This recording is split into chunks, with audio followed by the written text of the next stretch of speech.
Hello everyone, I hope तपाईहरु सबैजना ठिक हुनुहुन्छ होला। आज हामी विशेष गरी पार्ट 2 अन्तर्गत BBS third year taxation in नेपालको युनिट 9 प्रोभिजन फर डेप्रिसिएसनबाट सोधिएको 2072 क्वेशन नम्बर 15 को न्यूमेरिकल पोर्सन इजी वेबाट गर्न गइरहेका छौं।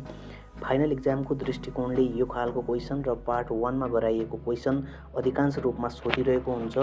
ढिलो नगरी भिडियोलाई सुरु गरौं। सुरु गर्नुभन्दा पहिले यदि च्यानलमा नयाँ हुनुहुन्छ भने च्यानललाई सब्स्क्राइब र भिडियोलाई एक लाइक गरी अन्य साथीहरुलाई पनि शेयर गर्न भने नछुटाउनुहोला। सबैभन्दा पहिले 2072 क्वेशन नम्बर 15 को माथि हेडिङमा के भनेको छ यो पढौं।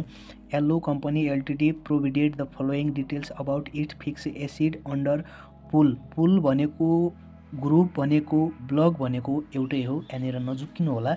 पुल D for the previous year भनेर दिएको छ। हामीले अहिले ब्लक डी अथवा पुल डी या भनौं ग्रुप डी को हिसाब गर्नुपर्ने हुन्छ। सबैभन्दा पहिले यहाँ के भनेको छ त beginning depreciation base of fix acid of rupees 18 lakh दिएको छ। यो बिगिनिङ भन्नु र ओपनिङ भन्नु एउटै हो, नजुक्किनु होला। त्यसैगरी तल भनेको छ new addition were made on भनेर। न्यू एडिसन भनेको यो पर्चेस गरेको भन्ने बुझिन्छ। जस्तो कि यहाँ माघमा पर्चेस गरेको छ 6 लाखको हैन, त्यसपछि वैशाखमा पर्चेस गरेको छ 3 लाखको। माघ भनेपछि कति हुन्छ त 2/3 हैन, वैशाख भनेपछि कति हुन्छ 1/3 हुन्छ। त्यसपछि तल भनेको छ एसिड डिस्पोजल अफ भनेको सोल्ड गरेको बेचेको भन्ने बुझिन्छ। यहाँ बुक भ्यालु पनि दिएको छ, डिस्पोजल भ्यालु पनि दिएको छ। हामीले बुक भ्यालुलाई जहिले पनि इग्नोर गर्दिने, किनभने यो चाहिदैन हामीलाई।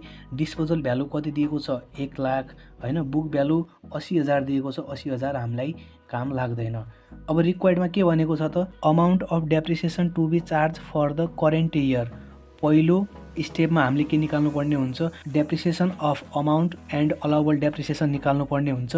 त्यसपछि बी नम्बरमा के भनेको छ depreciation base of asset for the next year भनेपछि हामीले स्टेप 2 पनि गर्नै पर्यो हैन त। अब हामी पहिलो स्टेप यसरी गर्छौं। पार्टिकुलर ब्लक डी को मात्र कुरा गरेको छ अहिले, त्यो भएर ब्लक डी मात्र लेख्यौं। यहाँ calculation of depreciation base amount and allowable depreciation भनेर यसरी माथि हेडिङ लेखिदिनु होला।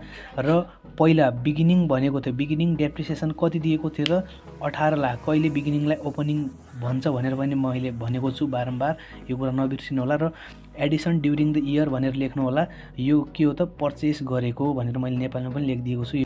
र माघमा पर्चेस गरेको छ, माघ भनेपछि 2/3 हुन्छ हैन। 2/3 इन्टु कति दिएको छ 6 लाख दिएको छ। यसलाई इन्टु डिभाइड गर्दाखेरि क्याल्कुलेसनको कति हुन्छ त 4 लाख आउँछ।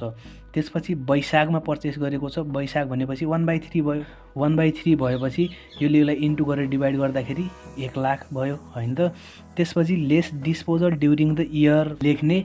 यो डिस्पोजल ड्युरिङ द इयर भनेको बेचेको भनेर बुझिन्छ। मैले यहाँनिर नेपालीमा पनि लेखिदिएको छु। अब बिगिनिङमा पर्चेस जोड्ने र सोल्ड घटाइदिने। त्यसपछि के आउँछ त depreciation base value. Depreciation base value कति आयो त यो क्याल्कुलेसन गर्दाखेरि 22 लाख आउँछ।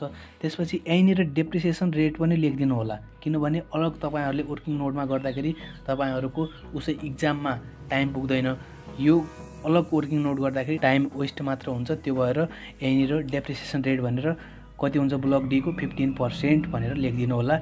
र त्यसपछि अलाउबल डेप्रिसिएसन यो 22 लाख को 15% गर्दाखेरि कति हुन्छ त 3,30,000 हुन्छ। अब क्लोजिङ डब्ल्युडीबी निकाल्ने। क्लोजिङ डब्ल्युडीबी कसरी निकाल्ने भनेपछि 1 नम्बरमा यो डेप्रिसिएसन बेस भ्यालु 1 भयो हैन, अलाउबल डेप्रिसिएसन 2 भयो। 1 बाट 2 घटाइदिने। 1 कति छ त 22 लाख छ, अलाउबल डेप्रिसिएसन 3,30,000 छ। योबाट यो घटाउँदाखेरि कति आउँछ त 18,70,000 क्लोजिङ डब्ल्युडीबी आयो। अहिले हामीलाई क्वेशनमा रिपेयर एन्ड मेन्टेनेन्स दिएको छैन, त्यो दिएको भए स्टेप 2 मा अलि वर्किङ नोट गरेर क्यापिटलाइज रिपेयर निकाल्थे, तर अहिले दिएको छैन। त्यो भएर स्टेप 3 मा ओपनिङ डब्ल्युडीबी फर नेक्स्ट इयर निकालौं। योमा पनि सेम त्यही फर्मेट कोर्ने, पार्टिकुलर ब्लक डी भनेर मात्र लेख्ने। अहिले हामीलाई ब्लक डी को मात्र कुरा गरेको छ। त्यो भएर क्लोजिङ डब्ल्युडीबी माथि स्टेप 1 मा कति आएको थियो त 18,70,000 आएको थियो।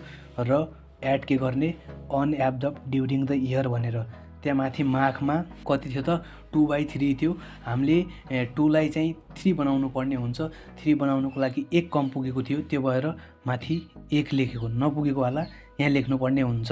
त्यो भएर 1/3 भएको हो र 6 लाख दिएको थियो। यसलाई इन्टु गरेर डिभाइड गर्दाखेरि 2 लाख आउँछ। र वैशाखको पनि कुरा गर्दाखेरि माथि 1/3 थियो, तर माथि वैशाखमा 1/3 थियो, 3 पुग्नको लागि 2 कम पुगेको थियो, त्यो भएर यहाँनिर 2/3 लेखिएको हो।